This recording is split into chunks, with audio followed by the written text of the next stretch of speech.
श्री हरि बालाजी देवस्थान चिमूर में लिटिल राधा कृष्ण स्पर्धा का आयोजन किया गया था। इस दौरान नन्हे बच्चों ने धमाल मचाकर इस कार्यक्रम में रंग भरा। नजर डालते हैं इस खबर पर। Team little Radha Krishna Chimur, dance farm, dance academy Chimur और विधायक कीर्ति कुमार भांगड़िया इनके विशेष सहकार्य से श्री हरि बालाजी देवस्थान चिमूर में लिटिल राधा कृष्ण की स्पर्धा का आयोजन किया गया था। सभी छोटे बाल गोपालों की धमाल और फिल्म अभिनेत्री मयूरी नवाते इस स्पर्धा का विशेष आकर्षण ठहरे।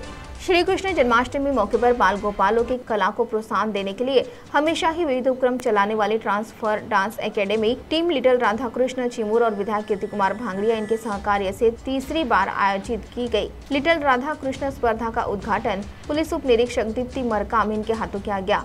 विशेष अतिथि के तौर पर मराठी फिल्म अभिनेत्री मयूरी नवाते उपस्थित थे। स्पर्धा में 80 स्पर्धकों ने सहभाग लिया था। 3 राउंड में से 14 स्पर्धकों का चुनाव किया गया। चौथे राउंड में 14 स्पर्धकों में से 2 स्पर्धकों का चुनाव किया गया। इसमें सर्वोत्कृष्ट राधा के तौर पर स्वरा संजय नवघड़े तो सर्वोत्कृष्ट कृष्णा रुद्र गुरुदास ठाकरे का चुनाव किया गया।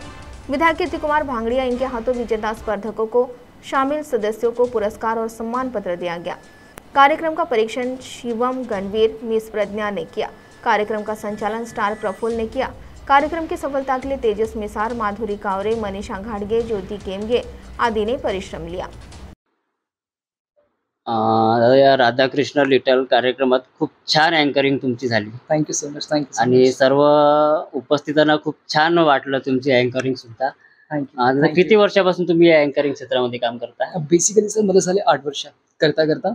तर मी आधी म्हणजे सिंगर होतो, नंतर मी रॅपर झालो, नंतर मी अँकर झालो, नंतर मी आरजे झालो। तर मी आरजे पण आहो बेसिकली आणि सगळी गोष्टी म्हणजे करत राहतो मी बेसिकली। आजची तुमची अँकरिंग बघल्यानंतर खूप जणांना तिथं वाटायचं की आम्ही पण अँकर बनलं पाहिजे। Oh my God, oh my God. Okay okay. अँकर बनण्यासाठी काय तयारी करावी लागते? सर अँकर बनण्यासाठी तुम्हाला सगळ्यात आधी जो तयारी तुम्हाला करायचं पीडी म्हणजे असतो की पर्सनॅलिटी डेव्हलपमेंट। तुम्हाला कसं बसायचं आहे, कसं बोलायचं आहे, कुठे काय करायचं आहे ते आधी गरजेचं आहे। दुसरी गोष्ट कम्युनिकेशन स्किल्स। जर का तुम्ही कम्युनिकेशन स्किल्सवर तुम्ही पॉवर हे कराल की मला असं जर तुम्ही फार छान बोलता तर तुम्ही हे छान बोलणं कुठून शिकलेलं आहे ना? तर ही तुम्हाला गोष्ट करावं लागेल। आणि तिसरी गोष्ट the one and only thing confidence. तुम्ही जर का गलतही बोलत स्टेजवरती परंतु इतका कॉन्फिडन्स असला पाहिजे की पत्थर की लकीर जो मैंने बोल दिया वो सच है। ही तुम्हाला हे मंचात ठेवणं पडेल माइंडमध्ये, तेव्हा तुम्ही ऑटोमॅटिकली गेट सक्सेसफुल। असं तुम्ही 8 वर्षापासून या अँकरिंगच्या क्षेत्रामध्ये हो हो विविध कार्यक्रम करता, छोटे मोठे। हो सर, हो नक्की। आमच्या या आयोजकांना काय सांगाल, काय सजेशन द्याल समोरच्या कार्यक्रमात? मी सजेशन तर नाही सर, कारण की इतके तुम्ही अँकर आहात, तुम्हाला भरपूर माहित आहे या कार्यक्रम कसा केला पाहिजे। फक्त मी एकच म्हणेन सर, ह्या लोकांची जो बॉन्डिंग आहे फार छान आहे, लोक फार छान आहे। चिमूरचे लोक तर अप्रतिम लोक आहेत, कारण की त्यांनी मला एकही वेळा असं काही म्हणजे अँकरिंगमध्ये भरपूरदा असं होतं की आपण काही कोणाला प्रश्न विचारतो आणि तो त्याचा सहज जबाब देत नाही। तो या तर म्हणून की नाही बाबा असू दे, किंवा तो उलट बोलेल। पण इकडचे लोक इतके प्रेमाळात, जसे तुम्हीच पकडून घेतात, इतके प्रेमाळात लोक की समजतच नाही माणसाला कसं रिॲक्ट करायचं। अरे सर हेच मी त्यांना सांगेन की तुम्ही जे पण करत आहात छान करत आहात। तुमचे 3 सीझन चांगले गेलेले आहेत, 4थ्या सीझनमध्ये पण मी चांगलं करायसाठी। आणि thank you so much for that. Thank you, धन्यवाद दादा। Thank you so much sir. बहुमूल्य वेळ आम्हाला दिला। Thank you so much sir. आजच्या कार्यक्रमाचे तुम्ही जजेस म्हणून या ठिकाणी उपलब्ध झाल्यात। सर याच्या आधी तुम्ही कुठे जजेस वगैरे केलं होतं का? याच्या आधी जजिंग केलेली आहे मी, म्हणजे ऑलमोस्ट विदर्भामध्ये माझे जजिंग करत राहतात। मी प्रोफेशनली डान्सर आहे, बट मी फॅशन शो पण करतो। तर मी कॉलेजेस, स्कूल, कॉलेज आणखी जे मोठे इव्हेंट होतात, कॉर्पोरेट इव्हेंट्स वगैरे, तिथे भरपूर मी माझे कोरिओग्राफी चालतात। जजिंग माझे पुष्कळ जागी चालत राहतात, पण चिमूरमध्ये येऊन मला जजिंग करायला खूप छान वाटलं। म्हणजे पहिल्यांदा मी लिटिल राधाकृष्ण असा काही कॉम्पिटिशन जज केलेला आहे मी, म्हणजे प्रोफेशनल रेड कार्पेट जज केलेला आहे, अशा टाईपचं केलं आहे। बट पहिल्यांदा मी राधाकृष्ण आहे, मला खूप म्हणजे ग्रेट एक्सपिरियन्स होता आणि खूप डिफरंट एक्सपिरियन्स होता याचा। सर चिमूर सारख्या ग्रामीण भागात तेजस मिसार किंवा माधुरीताई आमच्या आणि गुरुदास यांनी हा उपक्रम राबवला। हा खरं तर या परिसरात म्हणण्यापेक्षा आमच्या जिल्ह्यामध्येच हा पहिला उपक्रम असायला पाहिजे।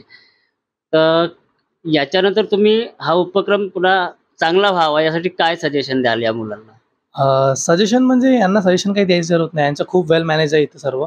आणखी यांची जी टीम आहे त्यांच्यामध्ये खूप युनिटी आहे, जी मी नोटीस केलं आहे सर्वांमध्ये। असं हे नाही आहे की सर्वांमध्ये प्रॉपर एक वेल मॅनेजमेंट आहे, त्यामुळे यांचा जो परफॉर्मन्स प्रोग्राम खूप ग्रँड होते हमेशा। त्यांनी सांगितलं की त्यांचे 3 सीझन खूप ग्रँड होऊन राहिले, हीच त्यांची ही आहे। आणखी ते त्यांना मला वाटतं की त्यांना काही सांगायची गरज नाही, ते स्वतः इतके डेडिकेटेड आहेत आपल्या इव्हेंटला घेऊन, ते ते स्वतः नेक्स्ट टाइम खूप मोठा याच्यावर करणार मला शुअर आहे. तेजस वगैरे खूप डेडिकेटेड आहे, तर त्यांचं मला टीमला पूर्ण भेटून मला खूप चांगलं, सगळे खूप काइंड आहेत. आणखी त्यांच्या ह्या प्रोग्रामला घेऊन खूप डेडिकेट होते, मला खूप ते चांगलं वाटलं. तेच बोलेल मी. धन्यवाद सर, आपला खूप बहुमूल्य आम्हाला वेळ दिला. थँक्यू. माधुरीताई, सतत तुम्ही 3 वर्ष झालं या कार्यक्रमाचे आयोजन करीत आहात. तुम्हाला सुरुवातीला कशी कल्पना सुचली की आपण अशा पद्धतीचे कार्यक्रम करायचे बा? ॲक्च्युली खरं सांगायचं म्हटलं तर ही कल्पना तेजसचीच होती. त्याच्या अगदी मनात आलं की आपण हा कार्यक्रम करायला पाहिजे आणि त्यांनी आमच्या तिघांना सुचवलं. गुरुभाऊ, एक आमच्या मनीषाताई घाडगे आणि गौरी बनकर आणि मी. आम्ही चौघांनी मिळून असा प्लॅन केला की आपण यावेळेस कोरोना असल्यामुळे ऑनलाईन कॉन्टेस्ट घ्यायचं. आम्ही त्या वर्षी ऑनलाईन कॉन्टेस्ट घेतला आणि अगदी शेवटच्या जसे ऑनलाईन फोटो सिलेक्ट करून शेवटच्या दिवशी एक प्राइज डिस्ट्रीब्युशन म्हणून प्रोग्राम घेतला. अगदी आज जिथे घेतला आपण तिथेच मंदिरमध्ये. त्याच्यानंतर भाऊंना आम्ही बोलावलं. आपले जे आमदार भाऊ आहेत, बंटी भाऊ भांगडिया, त्यांना आम्ही कार्यक्रमाचे अध्यक्ष म्हणून बोलावलं आणि त्यांनी आम्हाला प्रेरणा दिली की तुम्ही पुढल्या वर्षी याच्याही पेक्षा मोठा वहिनी कार्यक्रम करायचा आहे, तुमच्या पूर्ण टीमनी कार्यक्रम करायचा आहे. म्हणून मागल्या वर्षी आम्ही थोडं रॅम्प वॉक वगैरे करून पाहिलं आणि यावर्षी आम्ही इतकं क्लिअर केलं की आता आम्हाला घाबरण्याचं कारण नाही. आमच्यासोबत बंटी भाऊ आहे, माझी पूर्ण टीम आहे. त्याच्यामुळे आमचा प्रोग्राम आम्ही पुढल्या वर्षी यापेक्षाही काही नवीन करण्याचा प्रयत्न करू, हे पण मी सांगते तुम्हाला. तेजस, तू एक डान्सर आहे, कोरिओग्राफर सुद्धा आहे, तुझी ट्रान्सफॉर्म डान्स अकादमी सुद्धा आहे आणि दरवर्षी शेकडो मुलं त्याच्यातून तयार करतात, विविध स्पर्धा ते जिंकतात. या क्षेत्रात असताना नेमका हाच विषय तुला का आवडला की लिटर, म्हणजे याच्यात कसं तुला यावंसं वाटलं की म्हणजे लहान मुलांच्या वेशभूषा किंवा त्यांच्यात कृष्ण किंवा राधा तयार करणं आणि त्यांना त्याच्यात आवड निर्माण करणं, हाच विषय का तुला सुचला? आणि महत्वाचं म्हणजे जे डान्सिंग करताना कसं काही मुलं असे शाय असतात, म्हणजे नाही करू शकत परफॉर्म तेवढे, नाही का. आणि त्याच्यानंतर काही मुलं स्टेजवर जायला भितात. म्हटलं स्टेजवर जातात भितात तर काय डान्स करणार बा, म्हणून आपण एक असा प्रोग्राम घ्यायचा की जेणेकरून मुलांना जास्त करावं पण नाही लागेल आणि त्यांना स्टेज डेअरिंग येईल, नॉर्मल बेसिक क्वेश्चन्स राहील, तिथे त्यांना बोलायची पण संधी मिळेल आणि एक अगदी म्हणजे लहानातला लहान मुलगा पण तो कॉम्पिटिशन पार करू शकेल, असा हा एक कन्सेप्ट होता माझा. तर म्हटलं स्टार्ट कुठून करायचा, तर मी माधुरीताईला फोन लावला की ताई आपल्याला असा असा कार्यक्रम घ्यायचा आहे जन्माष्टमी निमित्त. माधुरीताई पण हो म्हणाल्या. त्याच्यानंतर गौरी बनकर, जी ती पण मेकअप आर्टिस्टच आहे, ती पण तयार झाली आणि मनीषाताई घाडगे ह्या पण तयार झाल्या. तर आम्ही असे 3-4 जण पूर्ण अशी टीम एक तयार केली की आपल्याला असं सध्या ऑनलाईन आम्ही कार्यक्रम करायचा प्रयत्न केला. त्याच्यामध्ये ऑलमोस्ट 180 मुलांनी सहभागी घेतला ऑनलाईन. त्याच्यानंतर त्याच्यावर शॉर्टलिस्ट काढला आम्ही. शॉर्टलिस्ट काढल्यानंतर जो शेवटचा प्रोग्राम होता प्राइज डिस्ट्रीब्युशनचा, तर तो आम्ही केला. त्याच्यानंतर त्या प्रोग्राममध्ये बंटी भाऊनी आम्हाला खूप सपोर्ट केला. भाऊ बोलले की जोपर्यंत तुम्ही आहात आणि मी आहो तोपर्यंत हा प्रोग्राम थांबला नाही पाहिजे. ते जे भाऊनी सांगितलं आणि जे आमची डेडिकेशन होती ते, आणि नेक्स्ट टाइम म्हटलं नेक्स्ट इयर अजून मोठा करू प्रोग्राम.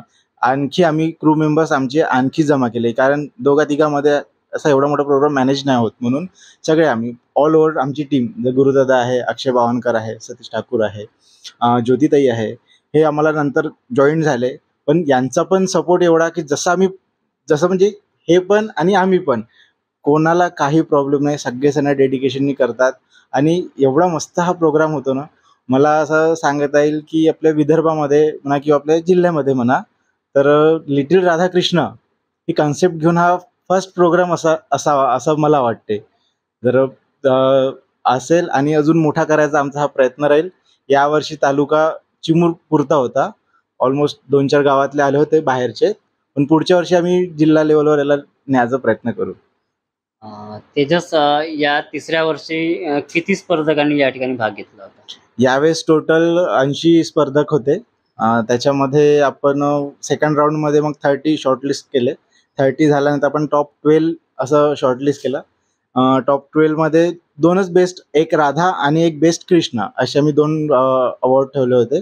तर 2 पण ते अवॉर्ड झाल्यानंतर आता असं वाटतंय की 2 अवॉर्ड नाही, असं पुढच्या असं 2 ग्रुप करू किंवा जसे छोटे आहेत छोट्यांना पण चान्स द्यायला हवा, म्हणून पुढच्या वर्षी अजून याच्यापेक्षा पण ग्रँड शो होईल अशी मी सगळ्या टीमला विनंती, आणि आम्ही त्याच डेडिकेशननी करू आम्ही तसा.